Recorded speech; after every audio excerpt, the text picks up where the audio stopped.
we can't stop. And we won't stop. Things don't run me. Don't take nothing from nobody. Yeah, yeah. Popping Molly's. Just this. Soup? Seriously?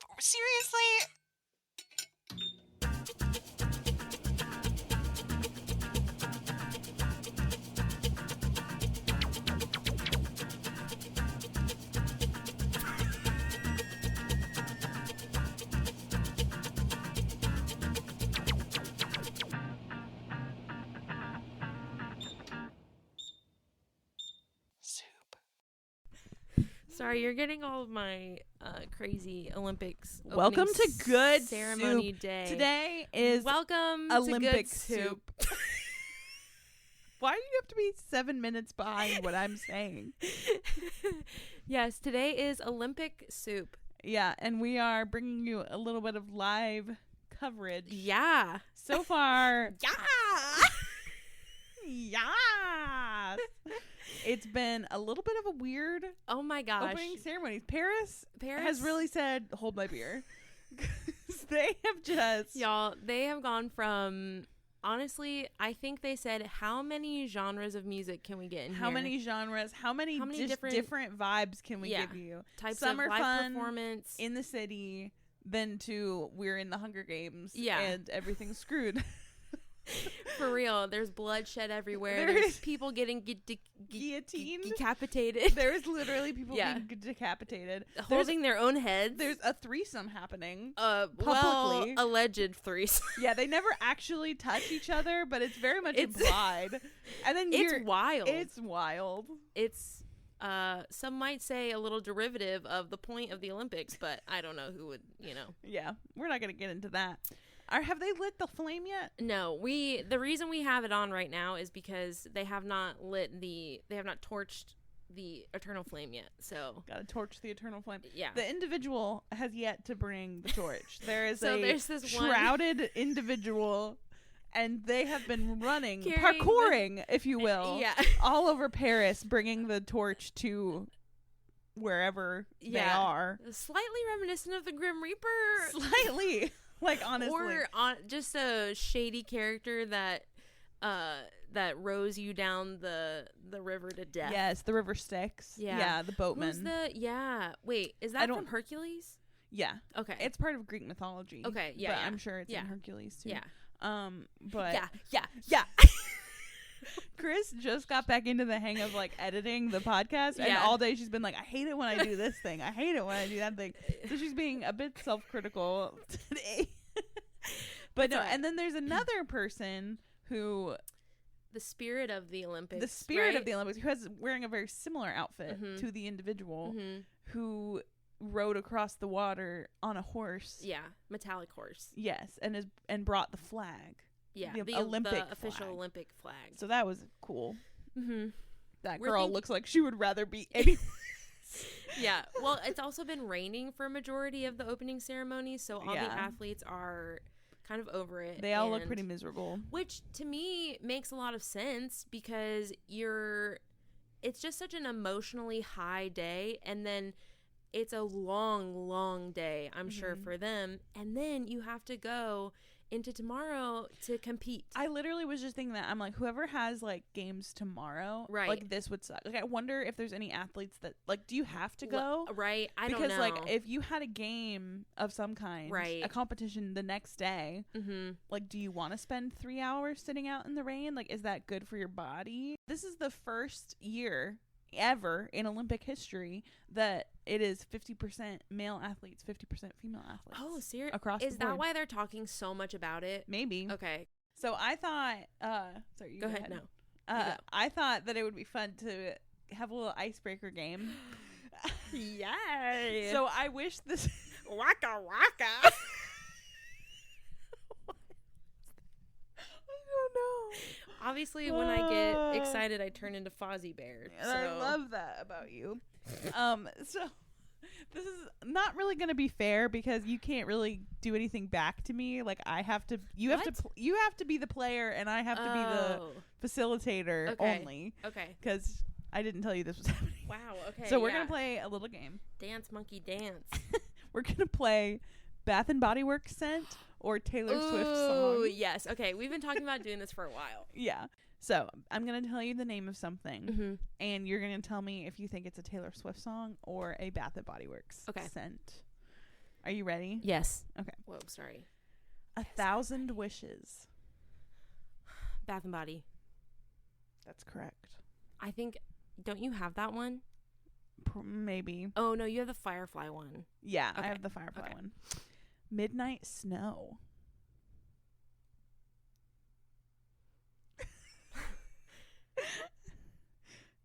Talk us through your thought process here. Well, I know that she has that song with, what's her face? Do you want me to tell you who it is? No.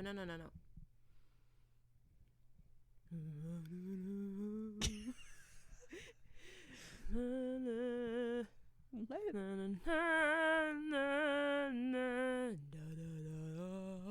She sang the song for Maleficent. Oh, right? yeah. Lana Del Rey. Lana Del Rey. That's right. My system works.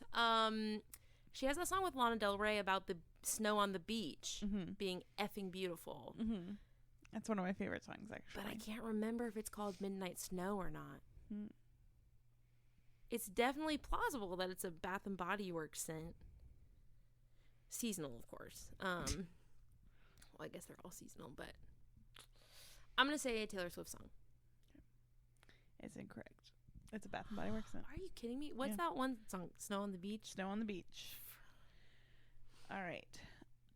This one's easy. I didn't come up with this. I didn't have time to go through and like find my own ones. So this is like just a quiz online. Okay. Lavender Haze. Oh, duh. Taylor Swift. We know that one. Lavender Haze. This one's easy too, but Haze. Actually, hold on. Okay. Paris. Which is funny because we're watching. I know, that's crazy. Taylor Swift song, Bath and Body Works scent, or both. Both. Yeah. Yeah. It is both. I guess that was a giveaway because it's the first time I've said that, but you know. Yeah. Into the Night. Taylor Swift song, Bath and Body Works. Bath and Body Works. That's correct. Yes. Christmas Tree Farm. Taylor Swift song, Taylor Swift song. I only know that because that's one of your faves. Haunted Nights. Bath and Body. That's correct. Yes. You're doing so good. Thank you. Mad About You. Taylor Swift song or Bath and Body Works scent.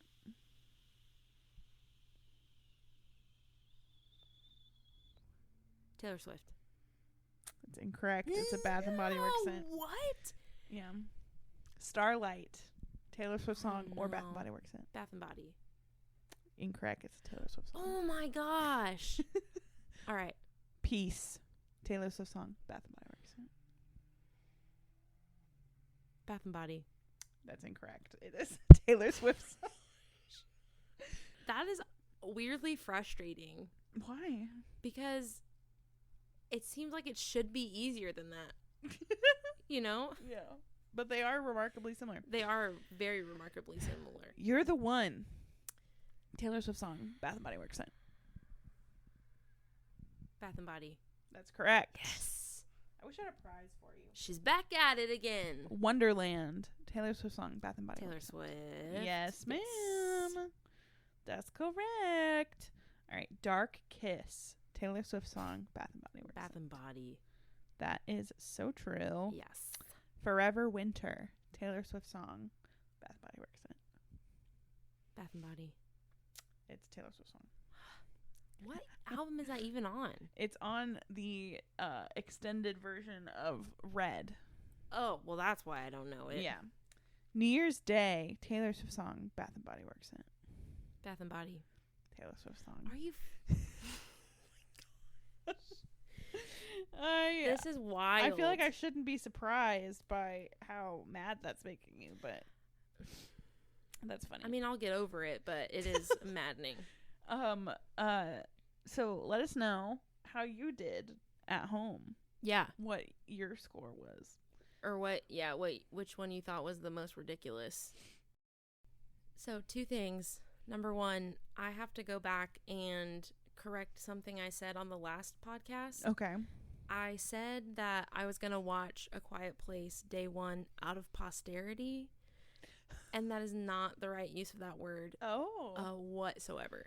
I didn't even think about that. Because I've been using it on several occasions lately, and I thought to myself, I don't actually know what this word means, so I looked it up, and it's a biblical term meaning something that will go through the generations. Interesting. So I know that when people say like out of posterity, that means like kind of out of respect for like the past, okay, or like a like. Oh, okay. See, I think I was just stopping at like out of respect or out of allyship or something. Like I'm gonna do it just because I for posterity. Yeah, but it doesn't mean that. Interesting. Really, I mean, maybe I didn't look at like Urban Dictionary or anything. Well, it definitely is something people say who like don't read the Bible or like don't know what that it's from. Right. I definitely hear other people say it. Yeah. But it didn't. Because if you do something for posterity, it just means you're doing it for like the look of it, kind of like. Oh, right. Okay. Now I thought, but I only use like context clues. Like I don't know the definition of. I wonder if that's one of those words that everyone uses and they don't actually really know the real meaning of it, but we've changed the meaning of it because of how we use it in context. Yeah. Language be weird like that. So, number one, I just wanted to clear up that I didn't really understand what I was saying. Okay. But I felt like I was using it in the right context. And then you mentioned something about me snipping in some of our poetry episode. Yeah. And I did not get to that, so I think we're gonna release it as a mini bonus episode. Ooh, a dusty can. A few weeks, yeah. There we go. So if you were just dying to hear some of our poetry, you can hold your horses for that. Yeah. You know, we have a couple of updates. We do. Just in case we want this episode to basically just be a follow-up episode to our last episode. Okay. Is that I have now seen the movie Twisters. Same. Me too. And I really liked it. Me too.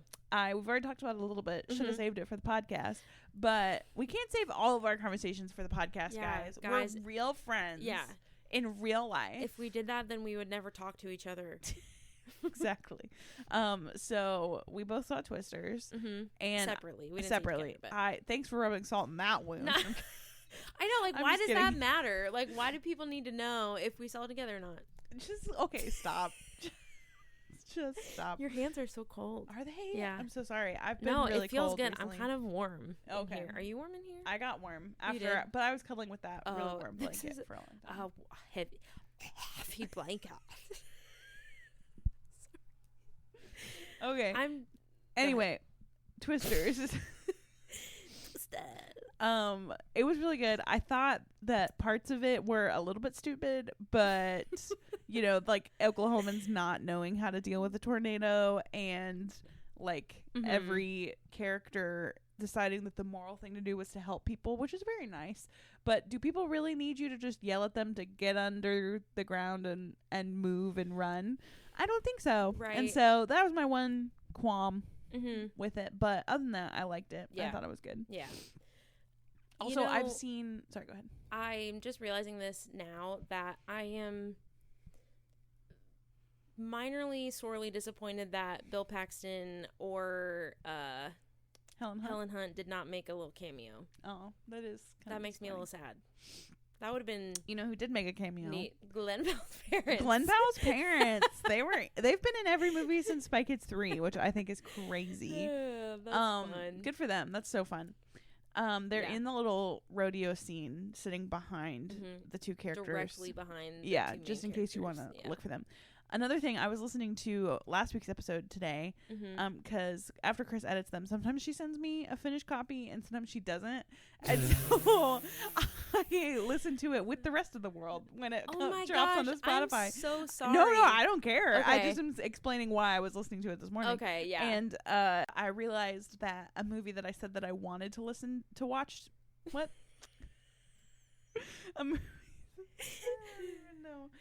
a movie that I wanted to watch was called Monkey Man. I mentioned wanting to watch Monkey Man. With Dev Patel. He is in it. He directed it. And it looks kind of spooky. I think Jordan Peele is a producer. And he was, many people know he did Us and Get Out and Nope. And he's just a really good director. And he produced this movie. And so I'm like, cool. This is going to check all my boxes. It looks kind of scary. Kind of like it's got Dev Patel in it. Like, I think it'll be great. I watched it. I have never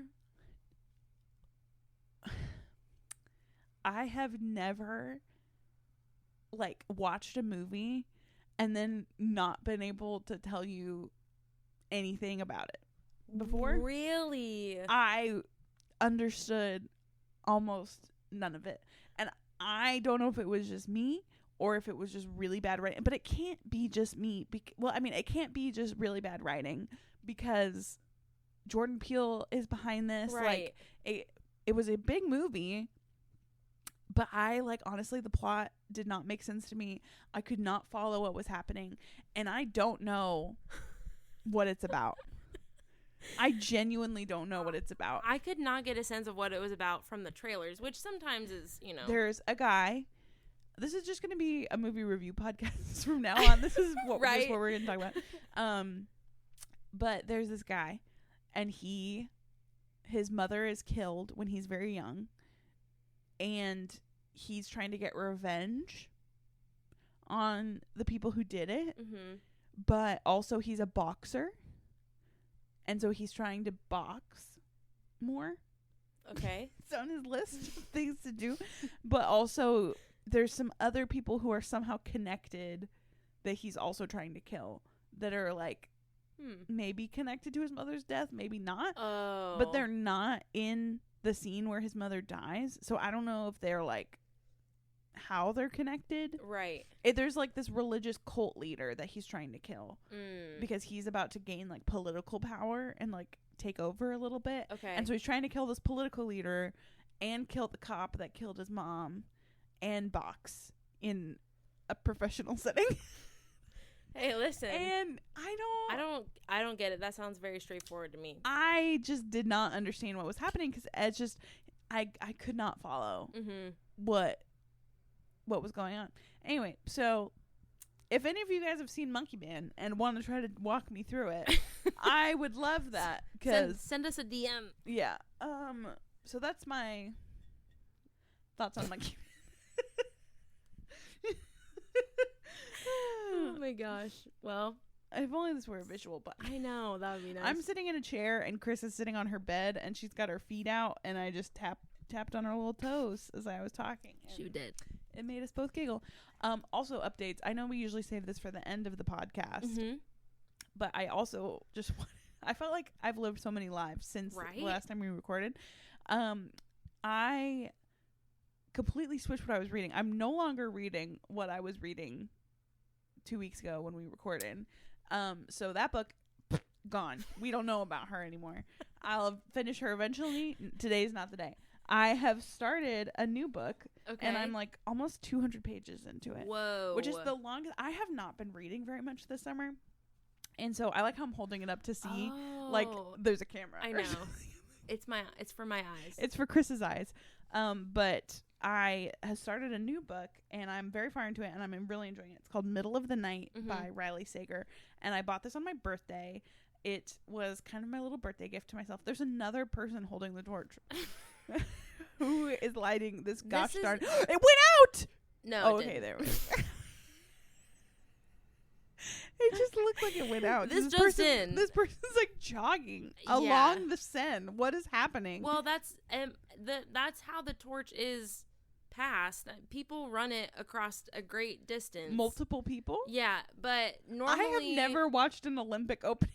Yeah, normally it's traded off to someone at one point, and then they take it to the eternal flame, the cauldron. Okay. But this is one of the most convoluted torch passing ceremonies. It's been going on for like 20 minutes. Seen. If you're wondering why I switched so quickly from my reading to this, it's because we're trying to watch it. Yeah. While we're talking. Yeah, we don't have time to sit here And we were like, oh, we'll start recording after the flame is lit, and it hasn't been lit yet. Yeah. And so we're just watching it in our corners of our eyes, trying to see this freaking light go off. For real. And I have never watched an Olympic opening ceremony before, so I didn't know the protocol. Yeah. And so I think it is just a convoluted process, I'm gathering. But I think the French are making it even more convoluted. Yes, they definitely are. They are stretching it out. This is really the third long. or fourth person I've seen holding this thing. And I'm honestly getting a little agitated that I don't know what happened with the freaking individual storyline. Yeah. What happened with that person? Who are they? And what are they meant to represent? I need to see their face. I need to see their face. Show me your face. Anyway, I'm reading this book. It's really good. It's called Middle of the Night by Riley Sager. In the middle of the night. See, what I think of is in the middle of the night. Oh. In my dreams, you should see the things we do, baby. Is that the original guy? No. Anyway, so Middle of the Night by Riley Sager for the third time. Yes.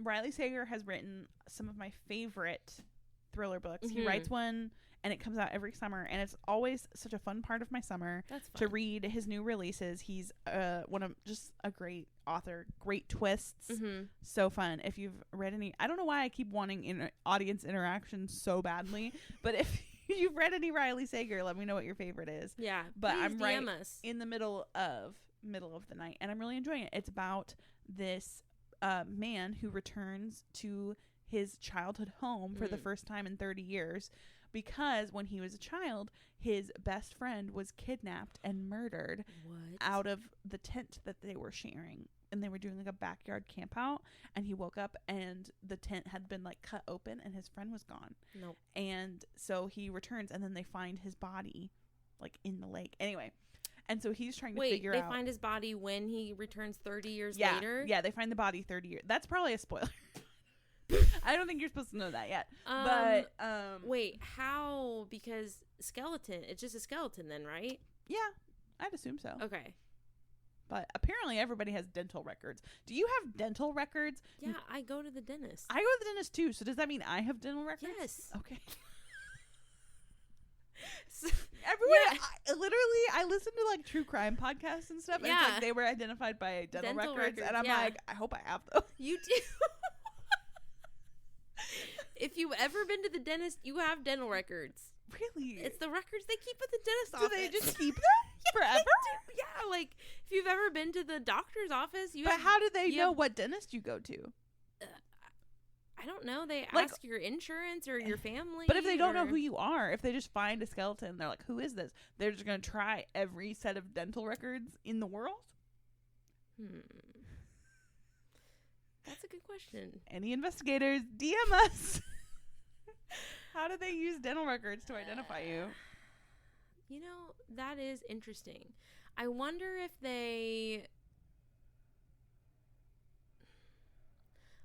narrow it down to, because you can tell if it's a male or female from the skeletal structure. Mm-hmm. So I wonder if they narrow that down. And then I think you can almost tell around about how old someone is. You definitely get like a range. Yeah. So maybe they narrow it down to that. Mm-hmm. And then they just search all the dentist office in the area where they find the body, maybe. Or if they get more evidence that kind of leads them to like, oh, maybe this person, then they just compare all those dental records. But that's a good point. I don't, like, how do they identify Jane Doe's? Yeah. Poof out of nowhere with dental records? I don't know. Interesting. The questions that I never ask. Wouldn't that be such a weird part of working at a dentist's office? Like, if you have to like work with law enforcement to like organize dental records, or is it not a personal? Like, do dentists send the dental records to a different like facility to be held for law enforcement in case? These are all great questions. But surely you'd have to like, do you sign something when you go to the dentist that's like, I release my records to be used in case I ever go missing? I never read that stuff. I don't either. That's why I'm so I don't know what I'm signing. Anyway. So yeah, I'll let you guys know if they find out what happened to him. Okay. Because I'm real excited to finish this. Yeah. And I am hoping that I'll continue to have good luck with good books. And that the twist will be nice and twisty. So twisted. I love a twist. So this might be an interesting topic to get into. I'm curious because I have been watching personally a lot of true crime lately, mainly because I work from home and it helps Just me in case you're wondering, they still haven't lit. Sorry. For real, it's been like 10 more minutes, I think. Yeah, and it's past like 7 more people. And it's they're it passed again. Yep. And they're all congregating together. So like they pass it to and they add a person. It's like that sardines game. Yeah. Where you find someone and then they have to come with you and then you it's just like a group of people looking for you. Yeah. Yeah. It's an old man in a wheelchair. Oh my gosh. Somebody push him for the love of God. For real. Are they gonna bring the flame to him? Oh. The French oldest living French Olympic champion, the cyclist, turned 100. Wow. This man is 100, people. Is the flame somehow attached to this hot air balloon? I don't know. At this point, the final 2, so I guess yes. Is it gonna float into the air? That would be kind of cool, That actually. would be kinda cool. This is way too much, though. I just want to watch the bull catch on fire. Okay. Give us what we want. Here we go. What is happening? Here we go. USA. USA. USA. USA. Is that the cauldron? That whole huge thing? It doesn't really look like it to me, but sure. Woo. That's got to be it. That's a huge flame. And they said they were the final 2. Yeah. Yeah. Cool that they lit it together. Clapping. Yeah. Equality. Men and women. We both light things on fire. Equals. Equals. France was really just like, yes. The theme is, you said this earlier, but the theme is yes. Hydrogen-filled gas balloon, which is probably highly explosive, right? Yeah, they've got to have some kind of safety measure in place. How long do they have to hold it up like that? I don't know. I bet their arms are quaking. Well, they're Olympians. Yeah, that's that's not true. as much. They're still people. So we did gym class together today. Mm-hmm. Well, that sounds like we're in high school. We did a workout class together today. We did. At my gym. And we did 100 shoulder presses. Well, tried. We tried to do 100. We attempted. That was the assignment. With 5 pounds. With 5 pounds. I started with 10. And then I was like, this is too much. I saw you do that and okay. No, I couldn't do it. I put it back. I almost went for 8, but then I thought I'll just go with 5, see if I can do that. Celine Dion.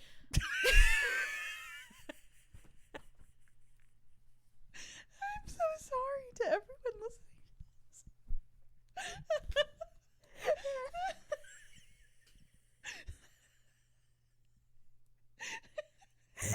Oh my God.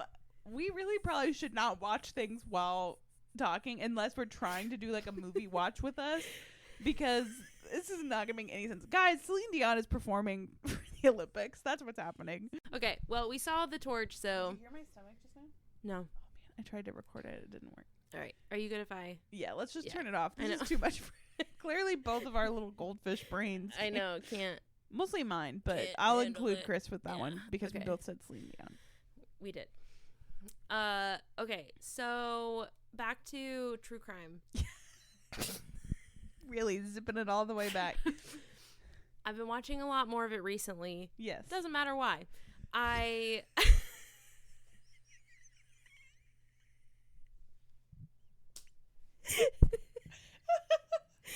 All right, another thing that we've been talking about. Sorry, side note. I'm trying to inform honestly, the people. See, you love to jump in and just say things and then let people not know what we're talking about. This podcast is for other people to listen to. Okay, that's true. That's true. And so we've been Inform talking. the people. Chris, like I said, has been listening to our podcast and editing it for the first time over the summer. It's been a minute, and she's just been pooping all over herself.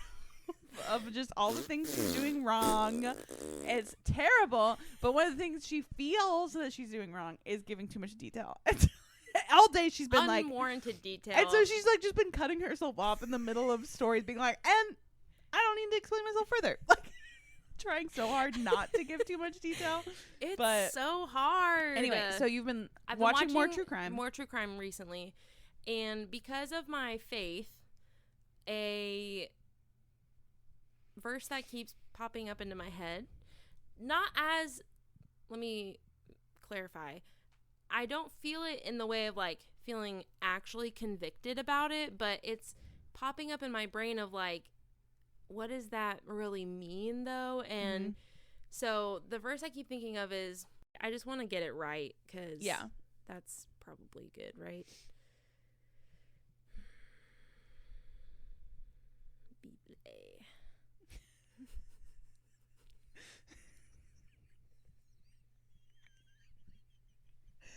Oh God. Finally, brothers, whatever is true, whatever is honorable, whatever is just, whatever is pure, whatever is lovely, whatever is commendable, if there is any excellence, if there is anything worthy of praise, think about these things. And that's Philippians 4:8. Wow, I was so off. I was also fairly off. My question to you was, do you think that watching true crime or listening to true crime podcasts, because I think you and I are probably not the only one that do it, especially there's probably people in our audience that also do it and that are we all love also it. Share the faith. And so my thought is like, is it quote unquote okay, or is it beneficial like to watch true crime things or watch things about serial killers or the like? Yeah. This is something I think about a lot and don't have a good answer. Okay. First of all, I don't think there is a right or a wrong answer. I think that once you start delving into the area of like, I'm right about this and this is how you're supposed to be a good Christian, I think that's a little bit of a red flag. I think there are things that can be right for you, and that if you feel personally convicted about something, like go with that. And if you feel that it's a general truth, like encourage others. But I think that it's okay if you have questions or if you're not sure about something, or if you feel different from somebody else. That doesn't mean you're wrong or they're wrong. Like, just to have a gracious mindset about it. But it is something I think a lot about, because I do love some true crime. I also, in my adulthood, have come to really love horror movies. Yeah, horror movies. Growing up, I had like a curiosity about things that are really kind of morbid and macabre, and had actively avoided them because I was told that they were wrong and bad, for good reason, because obviously like they're very obviously dark. A lot of stuff like that is like satanic in theme, and murder and all that stuff like is bad. And so it's like easy to be like, let's not watch media that's not necessarily glorifying, but just like, you know, like, I'm really trying to ignore everything that's I know, I'm so sorry. Okay. Chris is making yourself. I'm just trying to get comfortable, guys. Okay.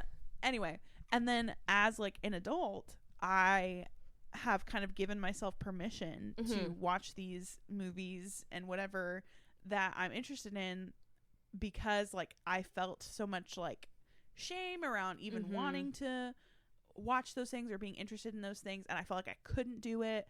And so it was a little bit of like a freeing decision to just be like, if I want to watch a movie, I'm gonna watch it. But I also don't think that necessarily means that it's right or moral, right? Because I remember having talks with my mom when I was a teenager about how like that verse lines up with like, why would you fill your brain with like all of these scary dark things or whatever it is. Like I could like all the cases that people make about why as Christians you shouldn't consume horror movies or scary stuff like that, like makes sense to me, right?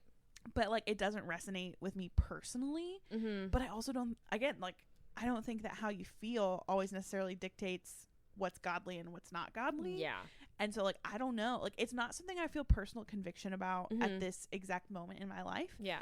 But I also think that God, specifically with me, but I think with other people, deals with like priority things first. Yes, and then like as you live, like sometimes it's like things will come back and be like, hey, maybe we should like let's revisit this, get rid of this. But right now, the kind of movies that I'm watching for the most part is not something that I'm super worried about. There's definitely movies that I won't watch if they make me uncomfortable or if I'm not like I like more like spooky, like suspense, like Halloween kind of movies. Yeah. Versus like actual, like, just, I say actual, but to a lot of people, the movies I watch are actual horror movies. But I'm thinking of like really disturbing, gory. Yeah. Pushing the limits. Just being gory for gory's sake. Yeah. You like good horror movies with actual storylines and symbolism and commentary on the social.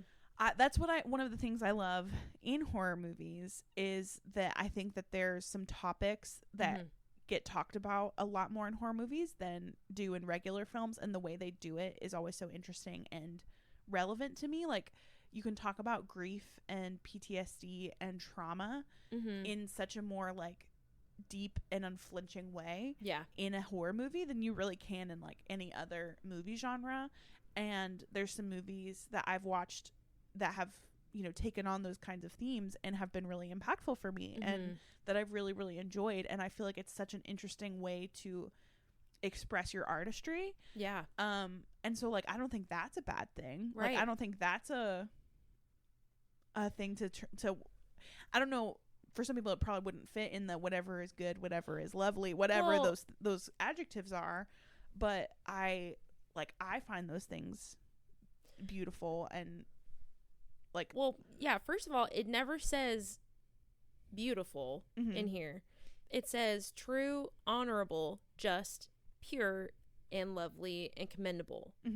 So when I was thinking about it the other day, I was thinking about it in terms of, because I was watching this documentary about the Texas killing fields, which is like a specific set of murders in Texas, obviously. I've heard of that. I've never consumed anything around that. And it heavily focuses on the dad of one of the early victims of this serial killer. And then he spends the rest of his life helping other people search for their loved ones that go missing or that are presumed dead. And he's pretty old and he's still doing it. But I was thinking about that, and even the police officers that are involved in the investigations and specific crime people who just deal with murders, like investigators who are just on murders and stuff like that. And I was thinking that there is something in that is just, right? Like, well, there's a double-sided coin for me for true crime. So I already touched on horror a little bit, but I think horror and true crime are different. Yeah. And horror is a little bit of true crime is a little bit of a double-sided coin for me, because on one hand, I think that it touches me in a specific way because I love the idea that people aren't forgotten. Like, I love the idea that we can listen to or watch something about someone, learn about them and their story. Yeah. And in that way, they're not forgotten, and what they went through not is honored, but is like, I'm not taking it to an unhealthy level, guys, but like, if I were brutally murdered, I would want other people to be mad on my behalf, I guess. Like, not in like an unreasonable way, but like, I feel like it's a respectful like way to think of, like, you were an actual person, and you didn't deserve to die like that, and you experienced a horrible thing that none of us could ever come close to like, imagining. Even though I'll never know that person or be able to communicate that to them, like, I want to remember people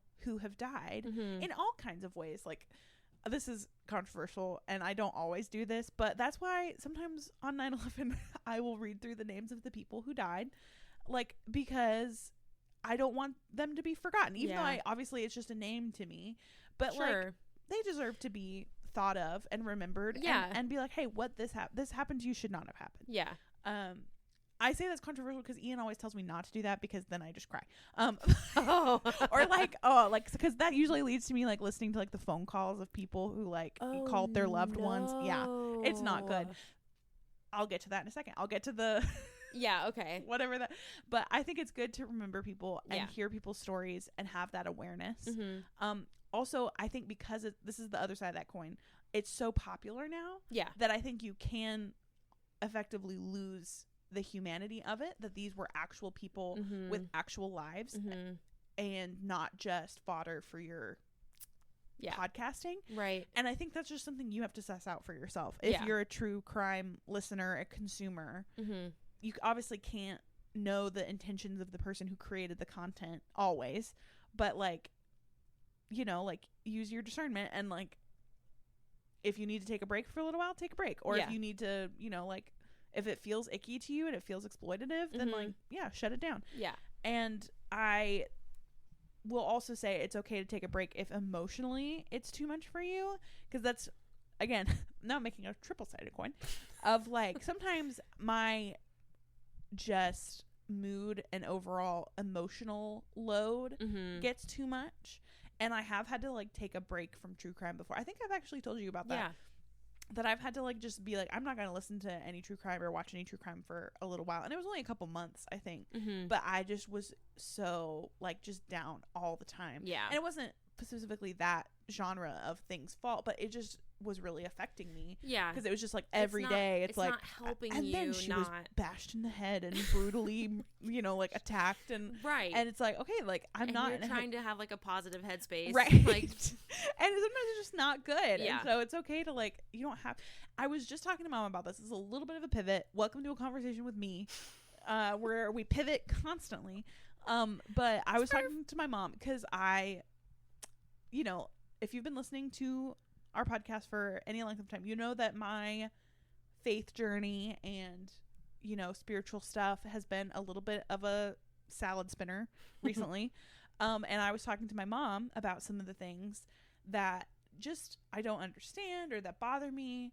And I was telling her about a specific like thing that I had read about in the paper of something that happened to a group of people in another country and they passed away. I know I'm being really vague, but it's actually really dark and I don't want to talk. Yeah. Anyway, and so I was just talking about this thing and it made me so upset that I like for like a full like couple of days after I read about it that I was like physically upset about it. And I was telling my mom and she was like, you know, like I don't think we're meant to know about everything that happens. And I kind of argued back to her a little bit. I was like, well, just because I know doesn't mean I don't have the questions that I have of like, why did God allow this to happen? And these people, because of where they lived and the religion they were, presumably according to the religion that I was brought up in, are going to hell. And I'm like, that doesn't make sense to me, and I'm not okay with that. But that's a whole discussion for later. If you also have questions like this, you're not alone. That sounds like a mega soup. A mega soup. But my mom was like, I think that if you do know about stuff, it's valid to have questions about it. Sure. But I think there's also room to just be like, we know way too much information. Like as far as just like the time that humans have been alive on Earth, we have access to more information than anyone ever has. Yeah. So like people living in our state 100 years ago, 200 years ago, you knew what was going on in your personal circle. You probably had some idea of what was going on the national scale and maybe a little bit of what was going on the global scale. Right. But like you were responsible for what was going on in your line of sight, baby. Everything else is just kind of like, so like let's bring that back. Let's bring that back. No, but like true crime, I feel it kind of falls into that of like, if you're in an emotional space to handle it, like I could see an argument where people would say it's not okay. And if you don't feel like it's okay for you, I think that's totally valid. Yeah. But if you do feel like it's okay for you, like do with that what you will. And it's like anything else that requires consistent wisdom and consistent boundaries with yourself. You have to pick up your crumble cookie. I know. No, it's fine. It's fine. Okay. I'm so sorry for our listeners for how just scatterbrained I am. I promise I'm going to start working on it as soon as I get home. Oh my gosh. It's like anything else. Like I think about the same thing with quote unquote secular music. You know, I'll be fine listening to it for a while and then I'll just feel like today's not a day for that. Yeah. But I don't know. Sometimes I do feel like it's a bit tantalizing, or like it's like ooh, like the gorier the better. So I do have to be really careful in where I draw the line, because I know people are probably like, well, you should just draw the line at the beginning instead of in the middle. Well, and for some people that's reasonable, and I think that if you feel convicted in that way, like you should do that. Like absolutely. Yeah.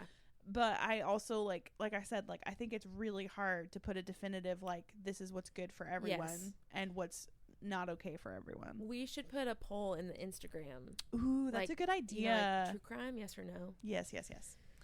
Yeah. Anyway, well, cool.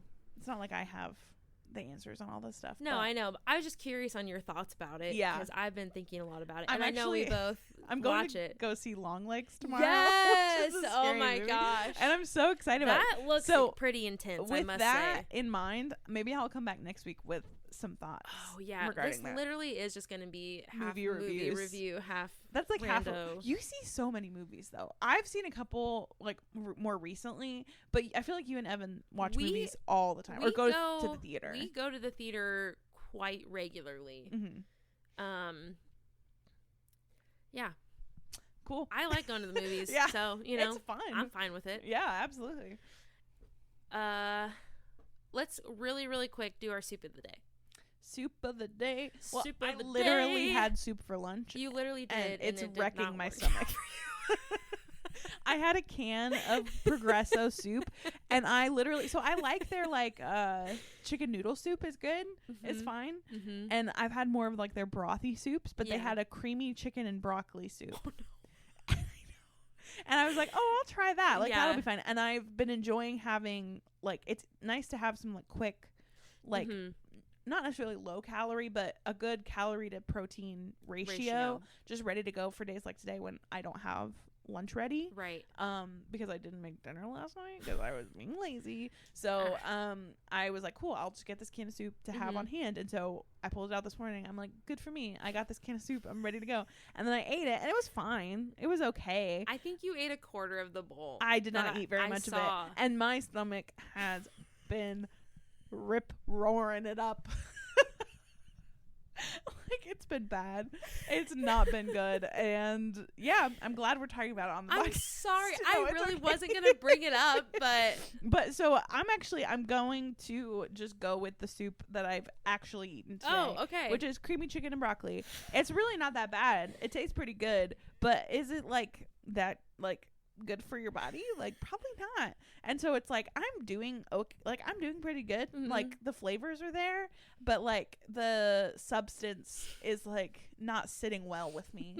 So I'm like, it is not well with my soul. It is not well with my soul yet. No, but I honestly don't think that reflects how I'm actually doing very well, but I'm gonna stick with it because who needs a giant emotional monologue? I don't. We do. No, we actually don't have time for that today. Yeah, no. We've got crumble to attend to. I know. My soup of the day is a little curveball because technically I think you could consider it a soup. It's Fruity Pebbles with milk. Ooh, I vote yes.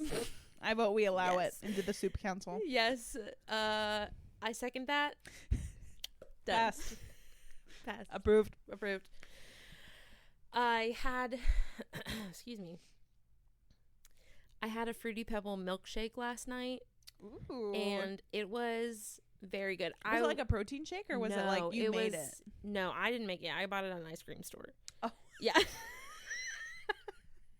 don't know why the way that you said that. Have you ever been to Mimi's? No.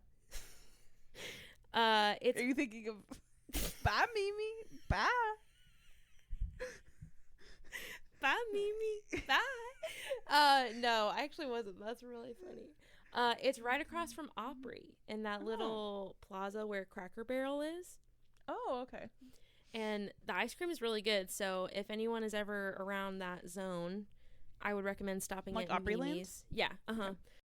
Anyway, and I was really nervous because I thought it was just going to be vanilla ice cream with a lot of nondescript fruity flavors in it, but they advertised it as a Fruity Pebble milkshake, and I thought if this doesn't taste like actual Fruity Pebbles, I'm gonna be very disappointed. So I was talking to Evan about it. Were you looking at that hair in my foot? No, I wasn't. I was like, what the heck is she doing with her feet? I had a hair stuck in my toes. You just put it right on my foot. What the heck? I'm sorry, I thought I got it. No? Okay. So I turned to Evan and I was like, I think I really want the Fruity Pebble milkshake, but if it doesn't taste like Fruity Pebbles, I'm going to be sorely disappointed. And he was like, well, just get it and try it. And if you don't like it, we'll get you another scoop. And I was like, oh, this is why I love you. So I did get it, and it was amazing, fantastic. So I'm just carrying over that feeling into today. That's awesome. I love that. It tasted exactly like Fruity Pebbles. They literally just blended up Fruity Pebbles in vanilla ice cream. Perfect. But somehow it tasted like Fruity Pebbles and milk. Mm-hmm. And it was... That sounds excellent. Chef's kiss. So I'm just riding that energy today. Yeah, buddy.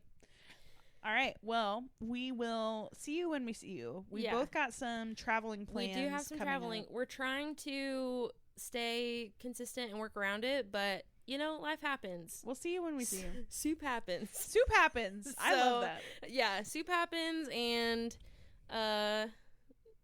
We'll be back when we're back. We'll be back when we're back. Have good soup. You too. Bye.